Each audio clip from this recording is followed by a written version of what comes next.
we are done with week 3. So join me with me right now. We are going to do the recap of week 3 of the NFL. Ladies and gentlemen, please welcome my good friend, Mr. Dustin Swedelson. How are you doing, my friend? I'm good, Shawn. Shawn, how we doing, man? I hope the bets are hitting. Hope the football season's off to a good start. You know, we have to cherish these things in our world. Like we only get so many weeks of actual football, full schedule. So I hope things are going well with you. Well, you know what? Actually, it was I thought it was going to be like one of those bad days, but internally that was a great day because the funny thing was I was actually doing my survivor pool because originally I had the Green Bay Packers, but I switched it to Tampa Bay and Seattle Seahawks. So right now, if you're looking at NFC North, that NFC North division is really tight right now. So you got Green Bay's 2-1, Minnesota Vikings 2-1 because they did lose to that Sunday Night Football against the Atlanta Falcons last week, and then you had the Detroit Lions not only won the game, but that was the first time they actually won the game in Baltimore for the first time. Yeah, Lions look good, man. They looked really good. All those questions I think are gone about Ben Johnson and Aaron Glenn leaving. Could Dan Campbell handle it? I think that a lot was made in the offseason. I actually I bet them preseason 16-1 to win the Super Bowl. They're 12-1 right now. I'd bet them again. I think when you look at Dan Campbell, it feels like a lot of people forgot. This is a guy who learned how to coach under Bill Parcells and Sean Payton. He knows how to do X's and O's too, even though he lost both coordinators. So I loved what I saw from the Lions there on Monday. Exactly, because I think what happened was people thought like, oh my goodness, since they lost both the coordinators, this team is not going to be the same thing like they did. Because when it was week 1 against the Packers, it looked like the Lions were like they didn't know how to play football. And then week 2, they played Chicago. They scored. Of course, I figured they was going to win that. And then week 3, they pulled off a win against Baltimore. So the next couple of games, they're playing Cleveland at home, and then the next after that, they play Cincinnati on the road. So the Lions look like right now they're on the right path as of right now. Yeah, definitely not panicking about them. Now, you mentioned it. The North is tougher, man. Even with the issues at quarterback from Minnesota, that defense still going to make them a tough out the rest of the way. Chicago is going to get better as the year goes on. So the North is going to be difficult. I guess the question becomes, what do we make of that week 1 loss for Detroit at Green Bay? The way I look at it, and I may be wrong in this, is that was the element of surprise getting the best of the Lions. They didn't know how Green Bay was going to use Micah Parsons, if at all. He was only on the field for like half of the snaps. He made a huge impact, but it's really difficult to game plan when you've spent weeks implementing what your strategy is going to be, and all of a sudden they add a Pro Bowl player to the mix. I thought that was a tough spot for Detroit week 1, and we all made a big deal out of it, and since then they've looked awesome. Green Bay, that loss to Cleveland, which you got lucky in Survivor by not taking Green Bay in that spot, it felt like a sleepy spot. I said that on VSiN last week.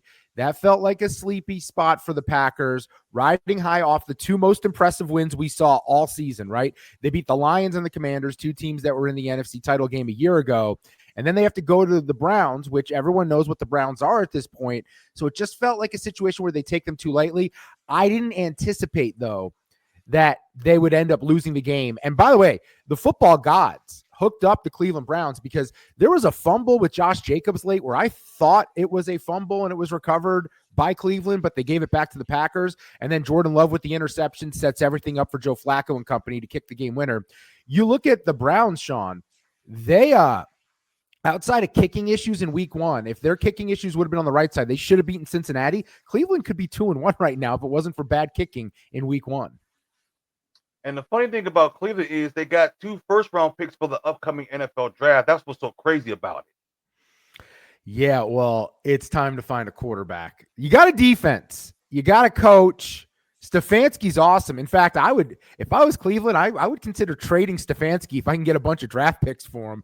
2-time coach of the year. He schemes up guys like Joe Flacco. I'm all about trading the head coaches. I think Pittsburgh, if they don't win a playoff game, should trade Mike Tomlin because I think that it'd be good for both parties. And I think they could get absolutely a huge haul of picks from a desperate team looking for a real leader. But for Cleveland, yeah, I mean, they still need some weapons on the outside. Judkins looks like a dude a couple games into his career. the defense is as good as it gets. It's a top 5 defense in the league. So yeah, 2 picks next year. They're going to make sure they find a quarterback. Exactly. Now, speaking of the AFC North, by the way, now Pittsburgh did win their game against New England because that was kind of like a 50-50 toss up. But I noticed what the Pittsburgh Steelers is you got Aaron Rodgers and you got a couple of wide receivers like DK Metcalf.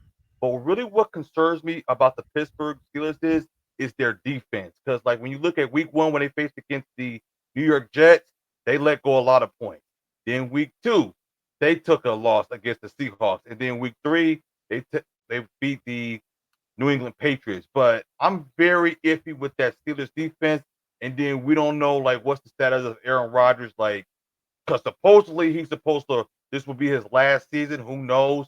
But I'm just looking as like, can this Steelers team can like really make it to the playoffs? Because I'm looking like this team's not really like 100%. Because like there'll be weeks like, okay, I like it. Other one will be like, I'm not sure. Yeah, I keep going back and forth on this team, Shawn. Preseason, I kept saying, I don't think Aaron Rodgers has much left in the tank. Then by the time the preseason was over, I talked about it so much. I said, you know what? Let's say this. Aaron Rodgers just needs to be a little bit better than Russell Wilson was last year, and the team will be improved. And to me, I thought that became a likelihood. So I started to believe that they could be interesting. I don't know how good, but interesting. But right now, you're right. The defense, I'm very concerned, which is normally their bread and butter. Now, they've had some injuries in that secondary, and that's a big piece of this. But the Jets ran all over them, which is something we didn't anticipate. Seattle came into their house and just completely smashed them apart. And then they go to New England and they win. But that was desperation fourth quarter where they weren't able to take shots down the field against the New England defense that I'm not blown away by, that really isn't good at tackling right now. So, yeah, I think the concerns are right. I think it's absolutely a team to be concerned about. But there is a chance after Minnesota, which they're playing over in Europe, I believe in Ireland, right? Yeah, they're in Ireland this week. They have their bye. And then coming out of the bye, Cleveland and Cincinnati, they could really start to get healthy in the back end of the defense. And then offensively, they could get into a groove now that they've had a chance to reassess where they're at. So I still think the Steelers might make the playoffs. I think they're a fringe playoff team, but I don't see them winning their division or anything like that. I absolutely agree because Baltimore is still the best team in that division, even though they did lose. Yeah. Oh, there's no doubt. And I don't know what's going on with that defense. That is a big question. And they were missing a couple of really key guys. Like you saw Van Noy, his impact was gone. Matabuke was out. So those are 2 studs that they really rely on. But Jair Alexander, who they signed in the offseason, he's still not healthy from a year ago. And that secondary is bad. And Detroit ran all over them. What's funny is they limited Jahmyr Gibbs, but then it was Montgomery coming in and Montgomery ran wild. So it was just like at some point they were going to collapse. And that's what happened on Monday Night Football. Now, there is a team that is surprising. Let's stick to the AFC, is the Indianapolis Colts. Because for so long, when Andrew Luck was gone, it was like, who's the starting QB for the Colts right now? But apparently, it looks like they actually found their weapon. They're 3-0 in the AFC North. I mean, you won a close game against the Denver Broncos, and of course, you did beat the Tennessee Titans. Not only you won that game, but you also covered it because it was like 3.5, which I would have took that bet, by the way. And week 1, they did beat the Dolphins. But man, my goodness, I mean, if they keep this up, they could more likely win this AFC South. Oh yeah, Shane Steichen is your favorite for Coach of the Year right now. It's rightfully so, 6.5 to 1 for him. And then Daniel Jones. This is a wild ride we've all been on. I am a Giants fan, Shawn. When they were drafted, I was screaming into the radio. I was so annoyed that he was their pick. Then by the time he started playing, I fell in love with Daniel Jones because he's mobile. He has pretty good accuracy. And I kept blaming the Giants offensive line for the reason why he wasn't succeeding at quarterback. And then at the end of his run with New York, I became obsessed with the fact that this guy never knew what to do with the football. He just never knew what to do. He held on to it too long. Early in his career, he fumbled it a ton. He took too many hits running with the football. I just thought he was a dumb quarterback. He played the position in a dumb way. Maybe, though, we're finding out that was the coaching of Brian Daboll and not scheming him up properly, because now he's with Shane Steichen. And remember, Shane Steichen's the guy who unlocked Jalen Hurts in Philadelphia. Correct. And it appears he's doing the same with Daniel Jones. Now, Jones doesn't have that upside of a Jalen Hurts, but he can be serviceable and win you games while you find that next quarterback you can win a Super Bowl with. I think that's what you have here. Big test this week, though, going cross country. So they were at Tennessee. Now they come home. They're going to go to the Rams, where this one opened LA laying 4.5. We're down to 3.5. I would love it if people continue to put their money on the Colts, where I can lay 3 with the Rams in this spot. I think the Rams defense is too physical. I think going on the road is going to be a difficult battle for this team for Indianapolis. I really like their roster, but I like the Rams a lot more, and the Rams are angry coming off a meltdown. One of the worst beats you're ever going to see of all time, losing to the Eagles on Sunday. Yeah, absolutely. Now, in the AFC South, there is a team who I thought was going to. I mean, they were not going to win all 3 games, but I'm looking at the Houston Texans. I mean, of course, they have injuries, especially on the offensive line. They can't even run the ball to save their own stinking life, for heaven's sake. And it's like, I mean, they have done it before, and they made it to the playoffs before 2018, aka. But I'm looking at this Houston Texans team. It's like, is this team really like this awful? I mean, you do have a coach that can coach, but it seems like he can't even coach to save his own stinking life. Yeah, it's time for the Texans to move on from Nick Caserio, who is their GM and runs everything, and he's really not a football guy, and I don't understand how he stays in this role. He's been there forever. The stories about him in Houston are odd, but let's look at this roster. His job is to give DeMeco Ryans a roster he can win with. All he's done is make the roster worse in the last couple of years, and they had a golden opportunity, man. When you have a quarterback as good as CJ Stroud right out of the gates, you have to take advantage of the fact that he doesn't take up a big portion of your salary cap. So what do? You got to invest in the offensive line first. That is the number one move. I don't care about the weapons on the outside. You can find receivers. Like, look what Ladd McConkey was for the Chargers a year ago. Just give him a go-to slot guy, and you can scheme it up right. But you have to protect him. CJ Stroud was sacked the second most times in the NFL last year, only behind Caleb Williams. And then what do they do in the offseason? They get rid of Laramie Tunsil, one of the best left tackles in football, right, and they don't disperse that money across the rest of the O-line. So the O-line is still bad, and you're down a tackle, and you're expecting them to do more, and you scapegoated your coordinator, Bobby Slowick, a year ago, and acted like it was all his fault that the Houston Texans offense took a step back. No, your players are the reason you took a step back. You need to get better players around CJ Stroud. He can only do so much when he doesn't have time to throw the football. Yeah, that's what I noticed about that Texans. I'm like, because I was watching the Reds, I'm like, wait a sec, why did Houston Texans playing like this with a bad offensive line? Because they did have they're not this bad of an offensive line, but they did run the ball previous seasons. But this time, I hardly ever see a highlight of them even like getting the first down with big run of yards. No, they're and we'll see if Woody Marks, the young running back, starts to take over for Nick Chubb. Although Nick Chubb looked fine for Houston. The defense is legit, but the defense can only hold teams at bay for so long if the offense isn't going to stay on the field and sustain drives. I have a lot of concerns, but I'm with you. I think DeMeco Ryans can coach. The problem is his GM is setting him up for failure. Exactly. Almost kind of like I remember it was the Indianapolis Colts. His name was Ryan Grogan. Yeah. If Ryan Grogan, like, they had a roster, but he couldn't. But when he was drafting players, they were mostly injured. It was like back in 2012, 2013-ish. Yeah, Ryan Grigson. Yeah. Horrible general manager. Didn't take advantage of what they had. And like that's why the new NFL has so many times you see the head coach and the GM, they're tied together. So you guys are going to succeed or fail together, because you have issues like this in Houston where Nick Caserio has been there a while. He's been there since 21. And he's been scheming things up, trying to, take over the Houston Texans, started as the GM. Now he's the executive VP. I know he comes from the Patriots, but there's like weird stories about this guy just being an oddball behind the scenes. And he hired DeMeco Ryans.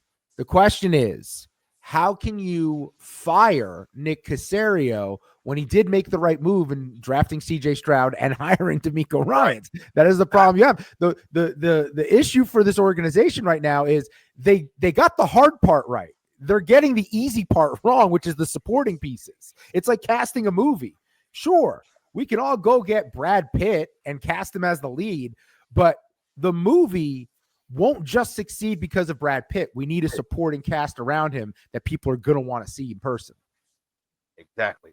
Now, I noticed in the AFC West, like the Chargers is 3-0, which is believable because many people are like, I never thought the Chargers would be 3-0. Like, yeah, they can, especially we have Jim Harbaugh. And looks to me is because they did beat the Kansas City Chiefs in week 1 in Brazil. I was not surprised by that. But I look at that division, I was like, and plus Kansas City won their game on Sunday night, which I figured. But it seems to me that not only the Chargers will give them like a run for the money for the Kansas City Chiefs in that division, because actually it's 3 teams. Actually, you got the Kansas City Chiefs, you got the Denver Broncos, and the LA Chargers. Because the Broncos right now they're into a slow start, but at least they'll play the Cincinnati Bengals on Monday Night Football, so they'll get a break from that. But my thing is with the Chargers is there'll be situations like there'll be games that be favorite, and then like when it's the fourth quarter, you just hope like they don't collapse. And then also the playoffs when they lost to the Houston Texans. So I'm very concerned is what they're going to do in the playoffs and fourth quarter letdown. Yeah, I think the biggest reason why you should believe in the Chargers right now is Jim Harbaugh. We have 2 types of successful head coaches in the NFL.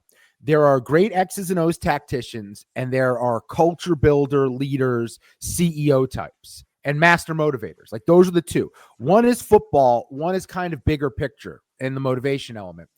And Jim Harbaugh is both of those things. And right now, he has Justin Herbert playing the best football of his career. They've unlocked Quentin Johnston on the outside. Now, they have Omarion Hampton, this kid at running back who's going to get more exposure with Najee Harris out for the year. And the defense, Jesse Minter is going to get head coaching interviews this offseason. Their D coordinator, Jesse Minter, is doing an incredible job with that group. In fact, I'll give Greg Roman credit, too, on the offensive side. Harbaugh made 2 elite hires at coordinator. Everything about this team is dialed up.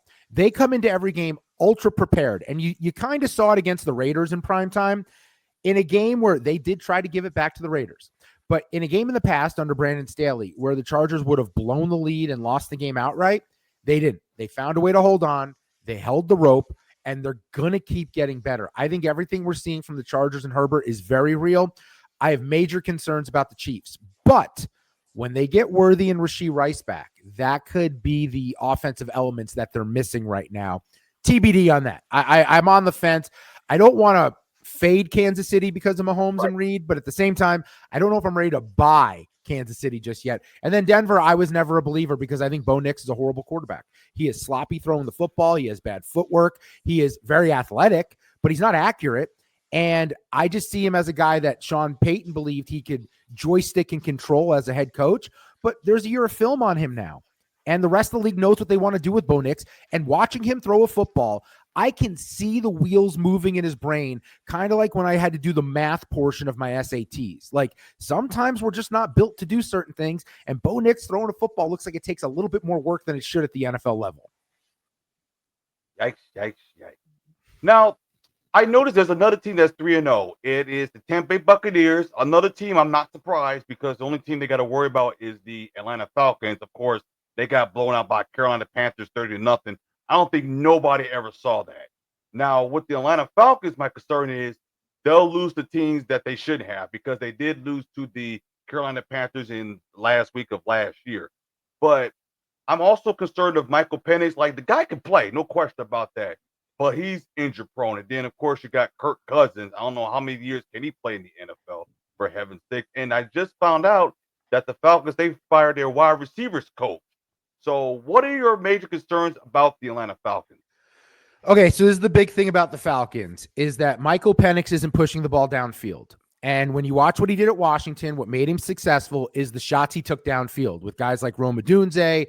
And now in Atlanta, for whatever reason against Carolina, everything was just short into the flats, off to the sides. And he's missed Kyle Pitts on a touchdown, I think 3 weeks in a row. I've seen film of 2, but I'm told there's 3 weeks in a row where Kyle Pitts was wide open, middle of the field, into enemy territory, and he just didn't even see him. And the interception he threw to Carolina, the pick 6, he went through his progression so quick. He went 1, no, 2, no. He didn't look at 3. He just blindly threw it. Defender was waiting there right in front of Bijan Robinson, took it to the house. I like the skill set for Penix, but I don't quite understand how they're using him. And he's a guy that I believe has a really elite arm. Maybe they don't trust the offensive line with the injuries they've had in the preseason to hold up so that he can push it downfield.